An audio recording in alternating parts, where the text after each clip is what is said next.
Hey everyone, welcome back to our channel. Today, we're diving into a super handy tutorial, how to transfer money from PayPal to Maya in 2025. Whether you're a freelancer receiving payments internationally or just managing your finances across platforms, this step-by-step guide will make the process seamless and stress-free. By 2025, with updated features and integrations, transferring funds has become even easier, so let's get right into it.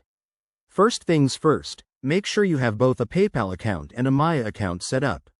If you haven't linked them yet, head to the PayPal app or website and go to your settings. Look for the Linked Accounts or Banks and Cards section. Here, search for Maya. It's one of the supported partners in 2025, and follow the prompts to connect your accounts.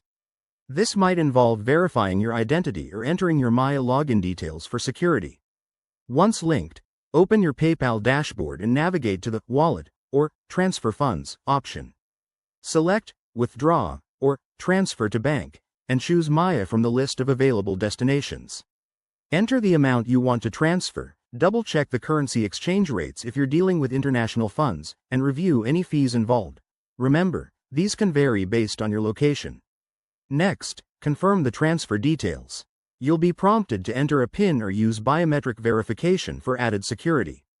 After that, hit Confirm and wait for the processing, which usually takes 1 to 3 business days in 2025 thanks to faster digital networks.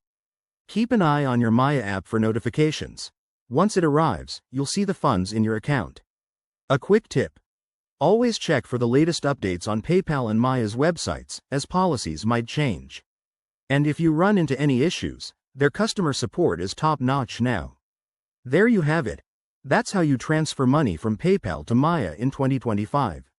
If this helped, give it a thumbs up, subscribe for more finance tips, and drop a comment below if you have questions.